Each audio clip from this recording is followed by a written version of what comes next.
Un saluto a tutti gli ascoltatori della web TV Esplora e Ama. Come di consueto stiamo trasmettendo dal Record Space di Città Fiera e siamo ad un nuovo appuntamento con la nostra trasmissione A Tu per Tu, dove incontriamo le persone che nel panorama regionale svolgono un'attività che può dare in qualche modo rilievo e visibilità nei vari settori, quindi può essere l'artigianato, l'industria, la cultura. Ecco, oggi abbiamo qui ospite, e lo ringrazio per aver accettato il nostro invito, il dottor Ugo Falcone, che è presidente del Circolo Culturale Quintino Sella e del Comitato Internazionale Giulietta e Romeo in Friuli. Buongiorno dottor Falcone. Buongiorno a lei, eccoci qua e un buongiorno anche ai Ai nostri telespettatori. telespettatori. Allora, noi oggi parleremo di economia e cultura perché la sua attività è legata all'ambito culturale e quindi vorrei partire proprio dalle associazioni che lei presiede e quindi se vuole un attimino così parlarci del Circolo Culturale Quintino Sella in primis e poi del Comitato Internazionale Giulietta e Romeo in Friuli. E qui un approfondimento un attimino più dettagliato perché soprattutto l'ultimo anno e mezzo, se non erro, c'è stato proprio un grande incremento delle attività legate a questa associazione perché esiste una genesi che vorrei anticiparvi io, e cioè che Giulietta e Romeo, in realtà questa meravigliosa storia di questi due innamorati famosissimi che tutti legano a Verona, in realtà è nata in Friuli, Venezia Giulia. Il protagonista principale, Luigi da Porto, è veneto e friulanissima è la Lucina Savorgnan, che è appunto friulana. Si incontrano ad un meraviglioso ballo e quindi è proprio in piazza Venerio, se non erro. Quindi documenti storici, testimonianze hanno proprio dimostrato che i natali di questa coppia sono qua in Friuli. Da qui è nato questo bellissimo progetto che tra l'altro anche noi come Esplora e Ama abbiamo sposato come media partner, e però io do l'onore al presidente dell'associazione di parlarcene e poi naturalmente anche del Circolo Quintino Sella perché parliamo poi di cultura a 360 gradi. Sì, allora l'International Committee Romeo and Juliet in Friuli, perché la denominazione di questa associazione di promozione sociale è in inglese proprio perché ha come obiettivo quello di travalicare i ristretti limiti territoriali del Friuli, di aprirsi in ambito nazionale e internazionale, tanto che abbiamo anche un comitato d'onore che è costituito da studiosi e giornalisti europei. Io lo presiedo questo comitato internazionale, ricordo che però l'anima è stata ed è tuttora il vicepresidente, il dottor Albino Comelli, e poi il segretario, dottor Gregorio Grasselli. Poi abbiamo tanti altri soci che sono o appassionati o loro stessi hanno iniziato a fare delle ricerche negli ultimi anni, ma chi è da 20 anni insieme all'illustre professore inglese Cecil Clough, adesso purtroppo deceduto qualche anno fa, è stato appunto il dottor Albino Comelli che, riprendendo gli studi di questo docente inglese, ha poi portato alla ribalta locale la storia di colui, Luigi da Porto, che era sì nato in provincia di Vicenza, ma le cui origini erano friulane anche di Luigi da Porto, perché poi Luigi da Porto e Lucina Savorgnan erano cugini di secondo o terzo grado, quindi erano comunque alla lontana imparentati.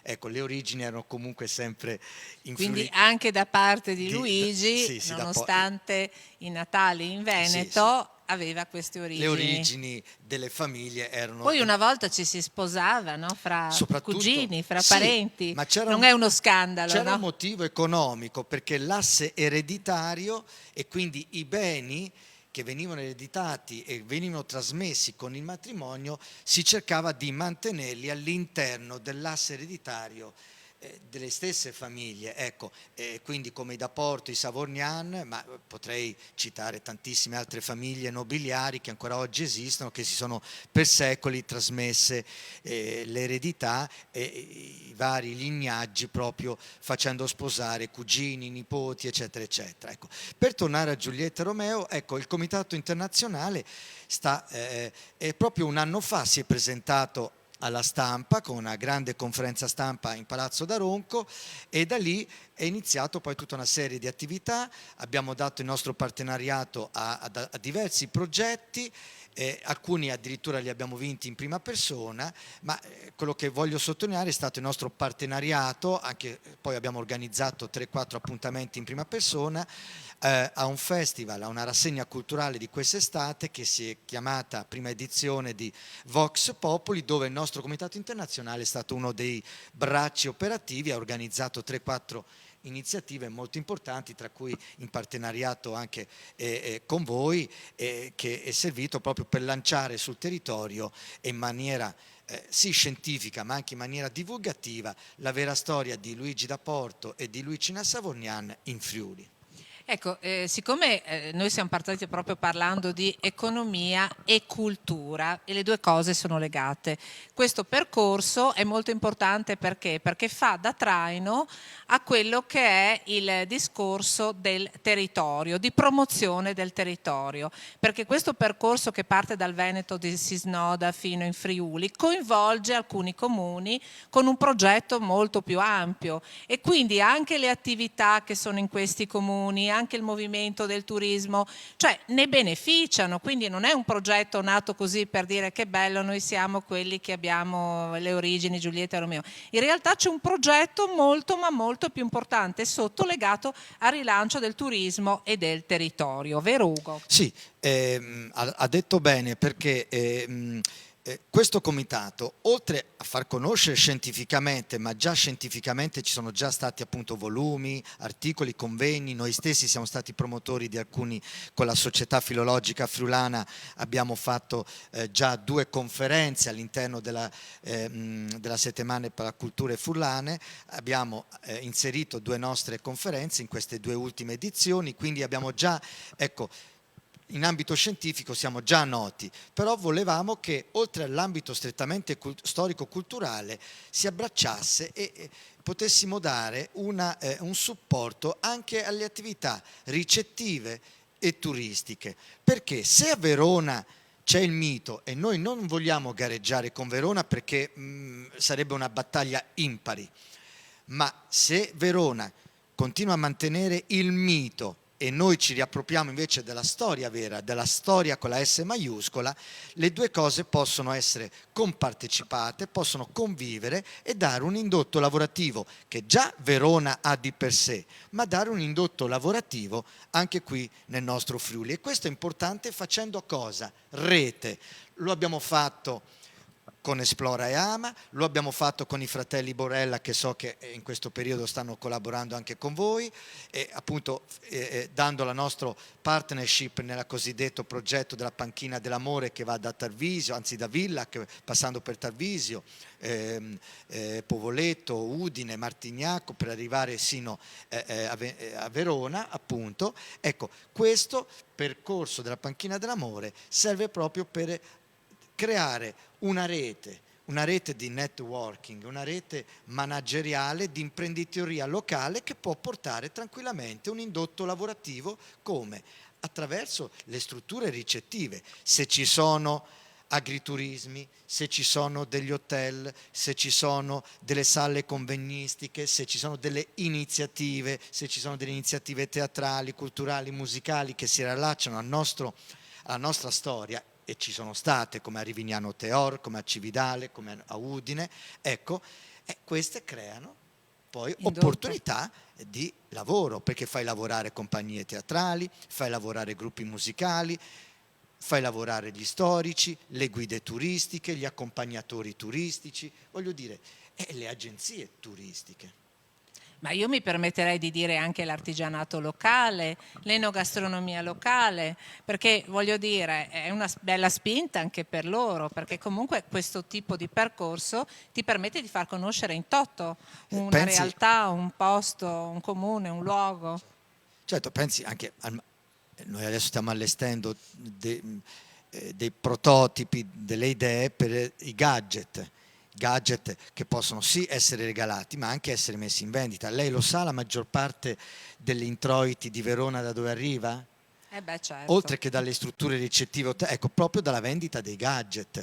Allora, ecco, ripeto, a Verona lasciamo il mito e tutto il suo indotto lavorativo che nessuno di noi potrà mai sottrarre, ma il Friuli deve riappropriarsi assolutamente della vera storia, perché nella novella originale scritta da Luigi da Porto, Giulietta e Romeo sono chiamati così proprio da Luigi da Porto, che quindi fa una novella autobiografica sostanzialmente. Quindi poi Shakespeare, attraverso altri autori, riprenderà il noto drammaturgo inglese, che poi sta emergendo negli ultimi anni, che addirittura pare che sia addirittura di origine siciliana, ma questo è un altro discorso. Comunque questo grande drammaturgo inglese William Shakespeare, per adesso per noi è questo, prese per il tramite di altri autori la vera storia di Giulietta e Romeo, che comunque era già ambientata qua, era stata scritta in Friuli, ma ambientata già all'epoca a Verona, quindi non aveva fatto nulla di nuovo William Shakespeare se non adattarla al teatro. Ecco, noi questo dobbiamo soltanto specificare e creare poi appunto la comunicazione, che è fondamentale. Quando noi un anno fa di questi tempi, in piena pandemia, abbiamo fatto la conferenza stampa, abbiamo subito detto: a Verona il mito, al Friuli la vera storia. E questo è molto bello. E anche emozionante, devo dire, no? Perché chi ci ascolterà magari queste cose non le sa, è invitato magari ad informarsi, ad andare a leggere.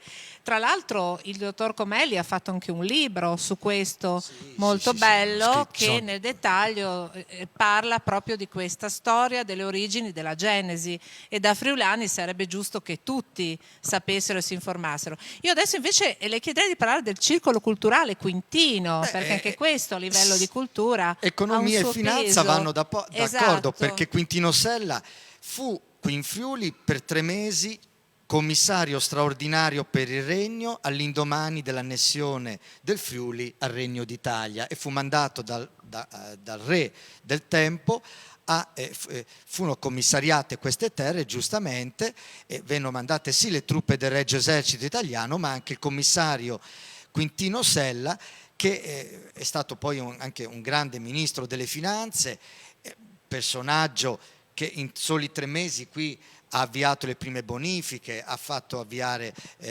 vari istituti tecnici commerciali all'epoca, ha avviato la costituzione delle casse di risparmio in Friuli, delle società le società operaie di mutuo soccorso e istruzione di Udine, Pordenone e Cividale del Friuli.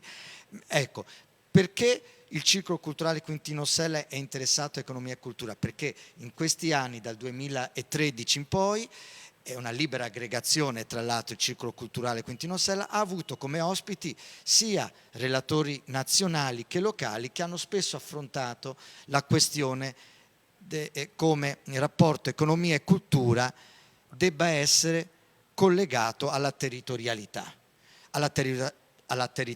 del nostro paese Italia e alla territorialità della nostra patria del Friuli.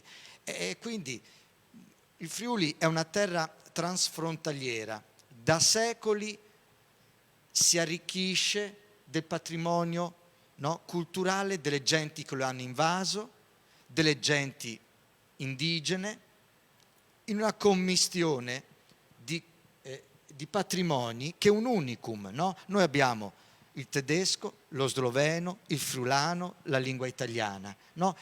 In pochi chilometri quadrati abbiamo un microcosmo dell'Europa. Non bisogna andare chissà dove, la vera Europa è qui, è il microcosmo del Friuli che rappresenta, se noi guardiamo la geopolitica della nostra Europa, compresa l'Europa dell'Est, il Friuli è un ponte, è un crocevia della cultura mitteleuropea, e dobbiamo investire nella cultura di queste 4 lingue presenti.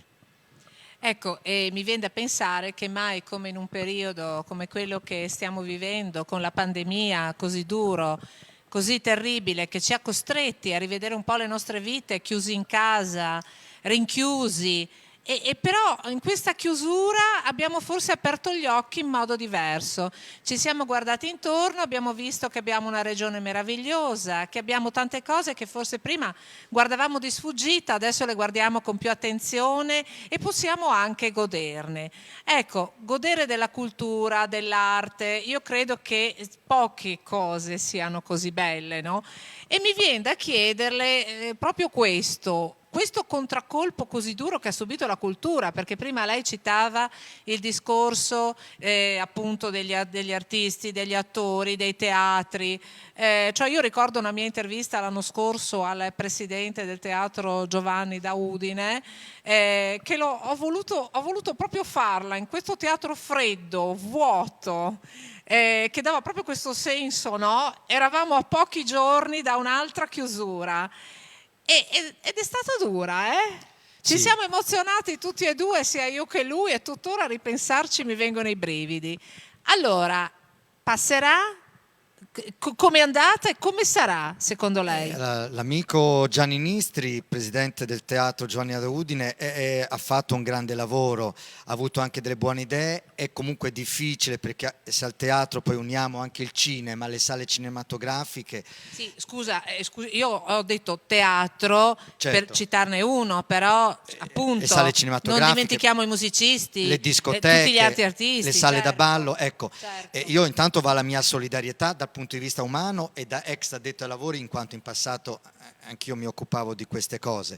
È ovvio che in questo momento lo stato di emergenza arriverà sino al 31 marzo. Io auspico vivamente, mi rivolgo alle autorità sia regionali che nazionali, che i prossimi decreti non vengano fatti dal giorno alla notte, dalla notte al giorno, scusate, ma vengano prese con anticipo e in modo che le fondazioni a capo dei teatri, le fondazioni a capo di molti conservatori, gli operatori commerciali dei cinema, eccetera, eccetera, delle discoteche, abbiano anche il tempo di riprogrammare e di riassumere il personale. Perché se tu mi fai un decreto, legge, dall'oggi al domani, e non hai neanche il tempo di pianificare le assunzioni anche a tempo determinato, perché sappiamo che molte di queste discoteche, sale cinematografiche, pensiamo ai posti di montagna o di balneari del mare, sono lavori stagionali, magari anche ben retribuiti, ma i contratti vanno fatti in precedenza e bisogna anche selezionare, quindi non si può arrivare sempre a ridosso delle stagioni. Io mi auguro che la prossima primavera che arriverà, ecco, il governo che attualmente è in carica, il Presidente del Consiglio Draghi, possa per tempo programmare al personale, i grandi dirigenti nazionali che possono, sentite le associazioni di categoria, perché dalle sale cinematografiche agli operatori delle discoteche, a tutta questa congerie di categorie, hanno dei loro rappresentanti associativi nazionali, no? Oltre alla Camera di Commercio, eccetera, eccetera. Quindi ci sono gli interlocutori per poter arrivare a dei decreti leggi compartecipati, non trovarsi di fronte a situazioni de facto che poi rendono difficile anche la ripresa, perché la ripresa ci sarà, però poi nel frattempo purtroppo ci sono morti e feriti da ogni punto di vista, anche economico, finanziario. Ecco, circa 2 settimane fa c'è stata la Fiera della Cultura e della Creatività, l'Ente Fiera, a cui lei ha partecipato con le sue associazioni. Ecco, un'iniziativa di questo tipo, che spunti le ha dato? Che cosa le ha lasciato? Beh, è stata una bella iniziativa, era la prima edizione di questa fiera regionale della cultura e della creatività che si è svolta appunto all'Ente Fiera, organizzato dall'Ente Fiera di Pordenone con la regione, con la direzione cultura, eccetera. È stata un'interessante esperienza dove finalmente associazioni, imprese si sono conosciute intanto, perché il problema è anche la conoscenza degli operatori. Chi conosce quali enti, quali associazioni, quali manager culturali ci siano? Il problema dell'Italia non è la sostanza c'è. È il problema di avere, per esempio, quando si creano delle reti di impresa, e avere, si dice, un manager di rete, cioè una persona a capo inter pares che possa coordinare e tirare le fila. Ci deve essere una, due persone che facciano manager d'impresa. Per fare questo ci vogliono qualità, esperienze. Tu puoi essere presidente di un'associazione, il manager di un ente privato, non fa niente. Si fa una filiera, una rete, come è successo in alcuni casi di matching che abbiamo fatto in questa fiera di Pordenone, molto interessanti, perché come io con le mie associazioni abbiamo chiesto dei dialoghi, si chiamano matching, altrettanto siamo stati richiesti da alcune agenzie di Roma o della Lombardia, ci volevano conoscere qual era questa attività di questo comitato internazionale di Giulietta Romeo, per esempio. Ecco, allora, conoscendosi c'è anche un interscambio di informazioni.